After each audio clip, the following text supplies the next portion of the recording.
Very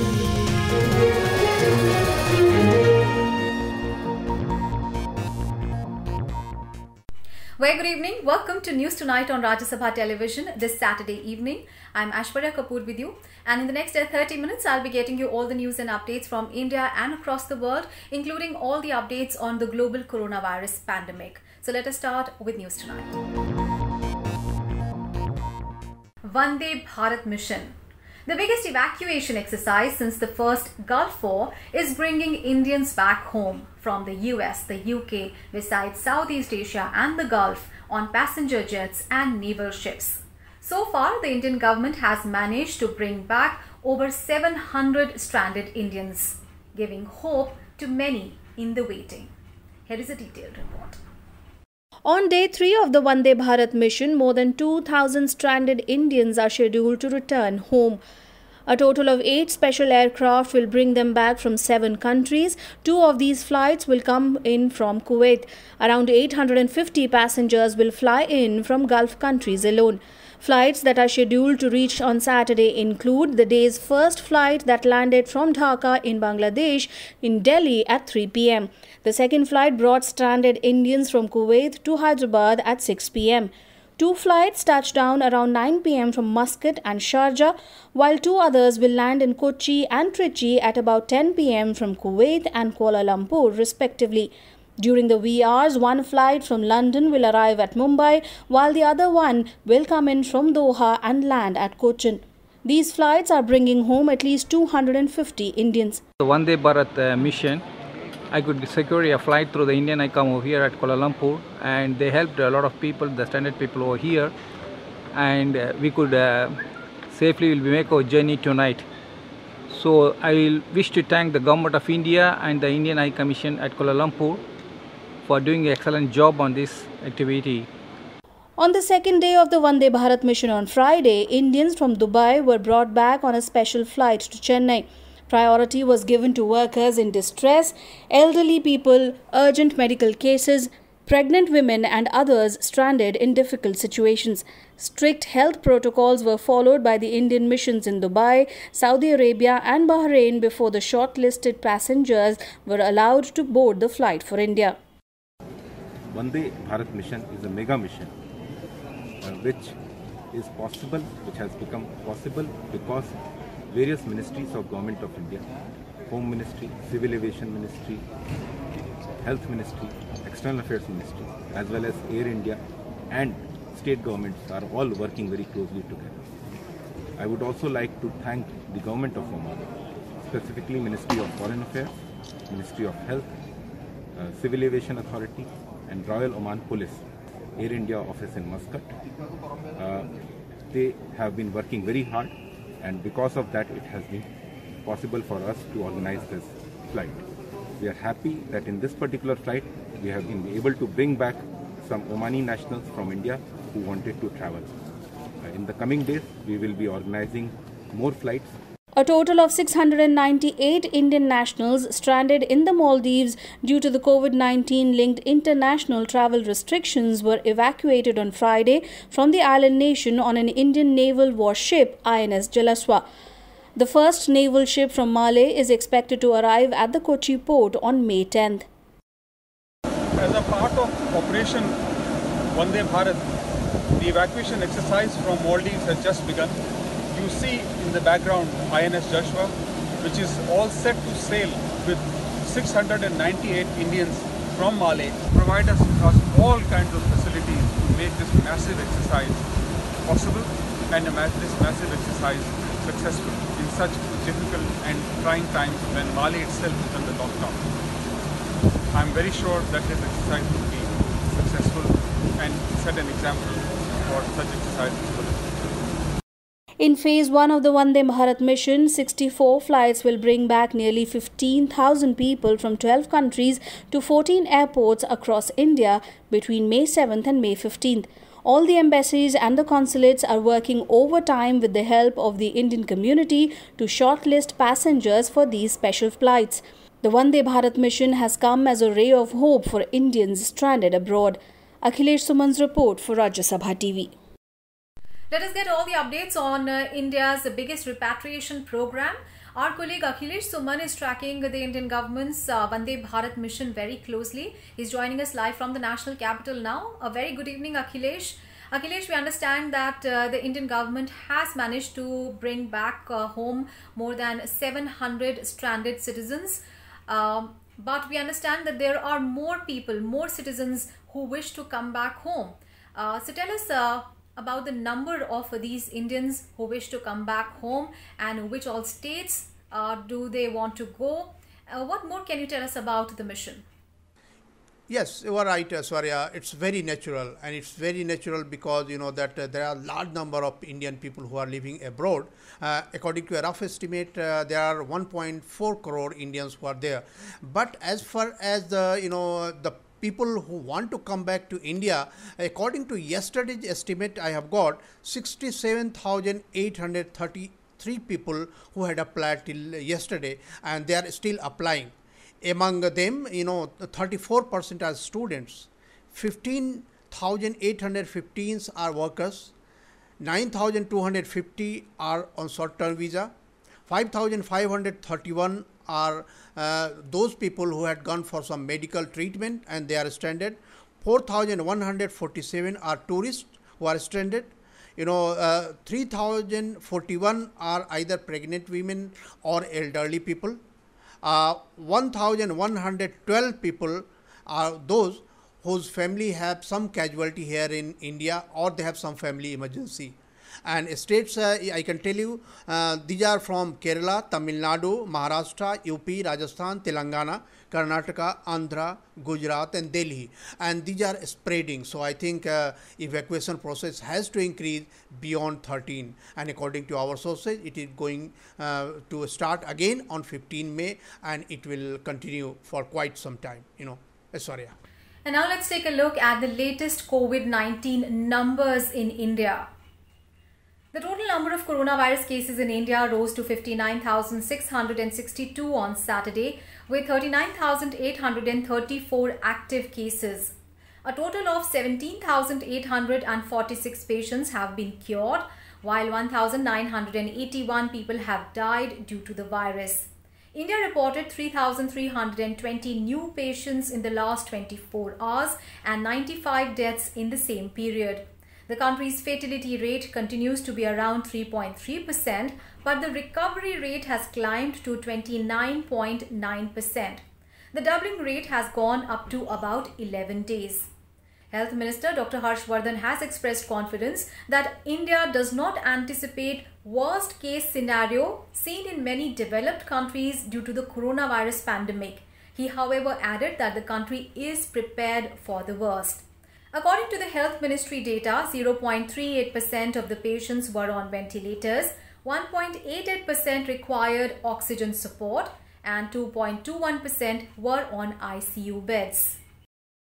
We do not anticipate a very worst type of situation in our country like many other developed countries, but still we have prepared the whole country for the worst situation. We have dedicated 843 hospitals exclusively for COVID treatment, which have about 1,65,991 beds dedicated for that. Also, we have 1,991 dedicated COVID health centers, which again have 1,35,643 beds. These beds include the beds in isolation beds as well as the ICU beds. Similarly, we have already found and created 7,640 quarantine centers all over the country. India's tally of COVID-19 infections neared 60,000 on Saturday. In the past 24 hours, 3,320 new cases have been reported in India. More encouragingly, 16,000 patients have recovered from COVID-19. In Gujarat, situation in Ahmedabad, Vadodara and Surat remained a cause of concern for the authorities, with these three districts accounting for 88.8% of the cases in the state. Let's take a look at the situation across different states of the country. Of the 7,402 coronavirus cases in Gujarat, 5,260 are from Ahmedabad district. Gujarat has the second highest number of coronavirus cases after Maharashtra. At the request of Chief Minister Vijay Rupani, the centre on Saturday sent 2 expert doctors from AIIMS, New Delhi, including Director Dr. Randeep Guleria, to review the COVID-19 situation in Ahmedabad. Dr. Guleria, who interacted with the doctors at the Ahmedabad Civil Hospital, advised them on the COVID-19 treatment strategy. He also met Gujarat Principal Secretary Health Jayanti Ravi. The AIIMS chief also visited the SVP hospital in the city. Meanwhile, the Ahmedabad Municipal Corporation has decided to take up a massive sanitization drive in the city. In Surat, after over 25 vegetable traders tested positive for coronavirus, Surat Municipal Commissioner placed the city under a complete lockdown from the 9th to the 14th of May. हम यहाँ वाली team के साथ और AIIMS की team इकट्ठे discuss करें और नई जो चीज़ें आती हैं उसको हम जल्दी से जल्दी इम्प्लीमेंट कर पाएँ। मेरा ये मानना है कि there is lot of good work being done here and we will work together to see how we can improve it, because सबसे जो इम्पोर्टेंट चीज़ है वो यही है कि हम मोर्टेलिटी कम करें, पेशेंट्स जल्दी आएँ और उनकी ट्रीटमेंट जो है वो जल्दी शुरू हो, जिससे ओवरऑल जो है survival benefit. In more COVID-19 updates, Delhi and Tamil Nadu are the latest states to confirm over 6,000 cases after Maharashtra and Gujarat. In Delhi, at least 300 people tested positive in the last 24 hours, taking the COVID-19 tally in the national capital to 6,318. Tamil Nadu has 6,009 coronavirus cases. The state has seen 1,605 recoveries and 40 COVID-19 deaths. In Maharashtra, the State Education Department on Saturday said no fee hike can be imposed by schools for academic year 2020-21. The state's coronavirus count has increased to 19,063.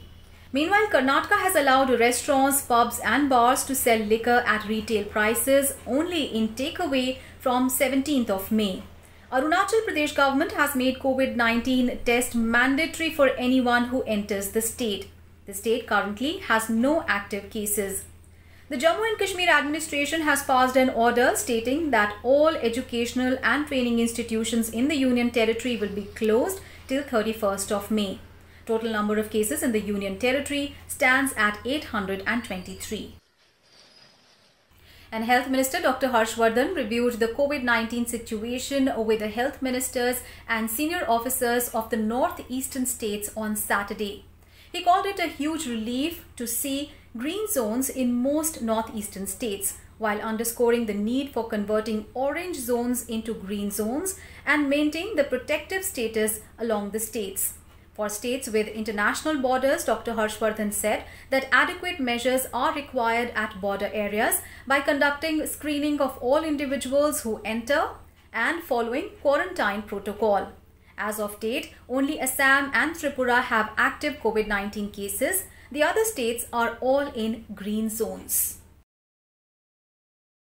Overall in Northeast, only 22 out of the 119 districts are affected, and we have a total of 16 government labs in the whole of Northeast, and you have already done 27,558 tests, and it's a very good performance. We are so happy about it. We have to maintain the status, and wherever we are still in the orange zone, we have to take it up to the green zone. The Health Ministry has issued a revised discharge policy for COVID-19 patients depending on the symptoms and the severity of infections. According to the new guidelines, mild, very mild, pre-symptomatic cases admitted to a COVID care facility will undergo regular temperature and pulse oximetry monitoring. The patient can be discharged after 10 days of the onset of symptoms and no fever for 3 days. No testing is needed for the patients prior to discharge. The patients will have to follow further 7 days home isolation as per the guidelines. After discharge, if they develop symptoms, they must contact a COVID care center or a helpline. Moderate cases will undergo monitoring of a body temperature and oxygen saturation. If the fever resolves within 3 days and the patient maintains saturation above 95% for the next 4 days, the patient will be discharged after 10 days of the onset of symptoms. Discharge will be only in case there is no fever, no breathlessness and no oxygen support. The patient will be advised home isolation for 7 days. Patients on oxygenation whose fever does not resolve within 3 days will be discharged only after the resolution of clinical symptoms. Discharge will depend on the ability to maintain oxygen saturation for 3 days in a row. Discharge criteria for severe cases, including immune-compromised patients, will be based on clinical recovery and testing of patient by RT-PCR. In some other news, Union Home Minister Amit Shah has asked the West Bengal government to allow trains with migrant workers to reach the state. In a letter to Chief Minister Mamata Banerjee, Amit Shah said not allowing the trains to reach West Bengal is injustice to the migrant workers who are eager to reach home. The Home Minister further said the centre was not getting expected support from the West Bengal government and that may further create hardship for the labourers. Amit Shah said the centre has so far facilitated the return of more than 2 lakh migrant workers to their homes by Shramik special trains. The increasing number of COVID-19 cases in the paramilitary forces has become a huge concern for the government. To address the situation, Home Minister Amit Shah chaired a review meeting of the Director Generals of all Central Armed Police Forces or CAPFS on Friday. He inquired about the situation regarding the security personnel affected by COVID-19 in each of the CAPFS as well as cases that are asymptomatic. The Home Minister said the Modi government is making all-out efforts to ensure safety, security and well-being of all Central Armed Police Forces. During the meeting, measures to contain the disease were also discussed. The suggestions ranged from increasing awareness and training about precautions. Also discussed were changing arrangements in the mess and staying facilities in barracks, boosting immunity as per Ministry of Ayush guidelines and ensuring proper personnel management according to the age and health history of the security personnel. Praising the COVID-19 management efforts of CAPFS personnel, Amit Shah directed officers to ensure things like timely payment of dues, including ex gratia, insurance, etc. in case of casualty. He also emphasized the need to be in touch with the affected personnel and their families, proper arrangements for their health checkup and treatment, including establishment of a dedicated hospital or facility for CAPF personnel and increasing effective tracing and testing facilities. The Home Minister also suggested sharing of best practices among the CAPFS and laying down the standard operating procedure for health and management issues like sanitization and the use of appropriate protective gear by the personnel. Over 530 CAPF personnel have tested positive so far for the novel coronavirus. Of these, 225 are from the PSF, over 160 from CRPF, 35 from CISF, more than 90 personnel from ITBP and 15 from SSB. 5 personnel, 2 each from the BSF and the CISF and 1 from the CRPF have succumbed to COVID-19 so far. In some other news, assessment of over 1.5 crore CBSE answer sheets in 173 subjects will begin soon. 3,000 schools across India have been identified as assessment centers. Special permission will be taken for them for evaluation purposes since all other schools are closed. Answer sheets will be transported to the residences of evaluators except in areas falling in containment zones. The HRD Minister also said that the remaining CBSE board exams will take place from 1st to 15th of July 2020 and the results will be declared soon after evaluation. आदरणीय अभिभावकगण, जैसे कि आप और सभी विद्यार्थी लगातार ये पूछ रहे हैं कि परीक्षा परिणाम कब घोषित होगा, तो आपको तो मालूम है कि कुछ जो अवशेष परीक्षाएं बची हुई हैं, वो 29 परीक्षाएं हैं, वो 1 जुलाई से 15 जुलाई तक होंगी। लेकिन जो हमारे 173 विषय की सीबीएसई बोर्ड की परीक्षाएं हो चुकी थी, उनकी 1.5 करोड़ से भी अधिक उत्तर पुस्तिकाएं जो अभी जांचने के लिए पड़ी हुई थी, उसमें सीबीएसई बोर्ड ने 3000 सीबीएसई स्कूलों को मूल्यांकन का केंद्र चिन्हित कर दिया है। इन 3000 जो मूल्यांकन केंद्र हैं, इन मूल्यांकन केंद्रों से अब ये कॉपियां अध्यापकों तक पहुंचाई जाएगी और अध्यापकों तक पहुंच करके वो मूल्यांकन करेंगे। And now the global update. Countries around the world continue to take slow steps towards restoring normalcy by easing lockdown measures. Italy has reopened its parks and allowed residents to visit relatives across the country. On Friday, churches prepared for the resumption of public mass on the 18th of May. Wearing masks and social distancing has been mandatory in church. Other economic and production activities have also resumed. Spain is in the middle of a 4-phase lockdown exit strategy. Relaxations include opening up of takeaway facilities at restaurants and small businesses, including hairdressers and flower shops. On Friday, small parks were opened and adults were allowed to exercise outside. In the next stage, bars, restaurants and places of worship will be opened with limited capacity starting from Monday. France will ease lockdown restrictions from Monday. Shops and primary schools will reopen. Cafes, restaurants and secondary schools will also function in June. A Singapore park has started a unique trial with robots reminding people in parks to maintain social distancing. Singapore will allow companies to resume business operations from the 12th of May. However, the country will be under a partial lockdown until 1st of June to contain the coronavirus. Australia initiated a 3-stage plan to restart economy. Under the first stage, cafes and restaurants will reopen. Australians will be allowed to have at most 5 visitors at their homes and they can gather in groups of 10 outside.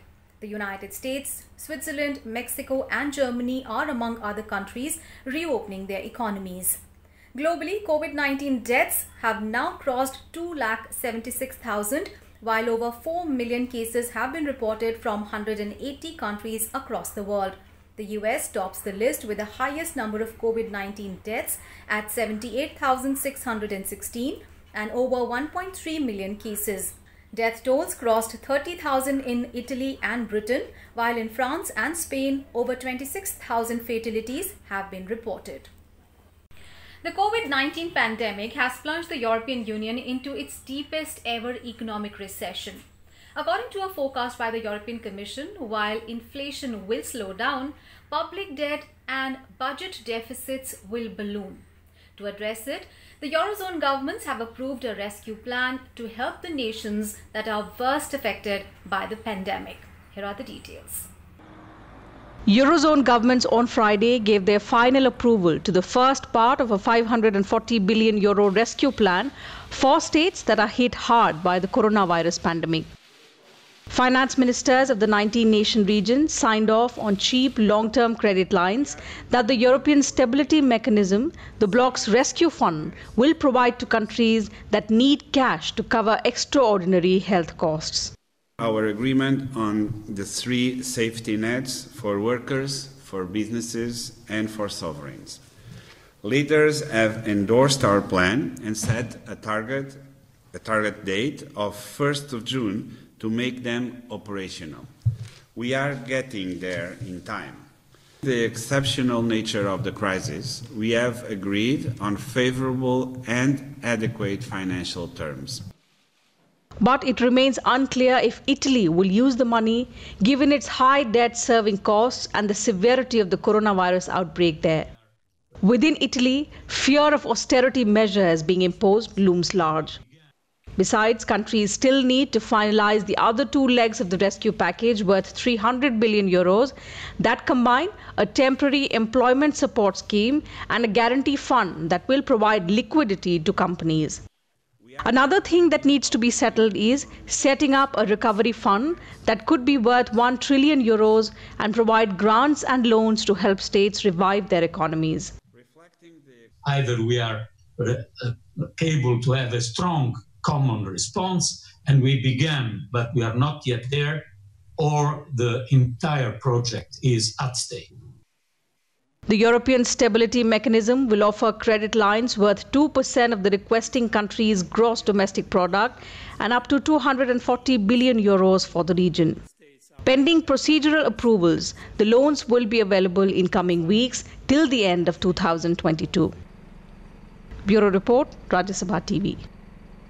In some other news, Vice President M. Venkaiah Naidu congratulated Khadi and Village Industries for achieving its highest ever turnover of 88,887 crore rupees for 2019-20, registering a growth of 31%. On Twitter, Vice President Naidu said KVIC has succeeded in its endeavour to preserve Mahatma Gandhi's legacy and popularize Khadi and other village industry products. He also appealed to the people, especially the youth, to always promote Khadi and other indigenous products. And with that, we wrap up this edition of News Tonight. I'll see you on Monday at the same time with all the big stories from India and across the world. Thanks for watching. Good night.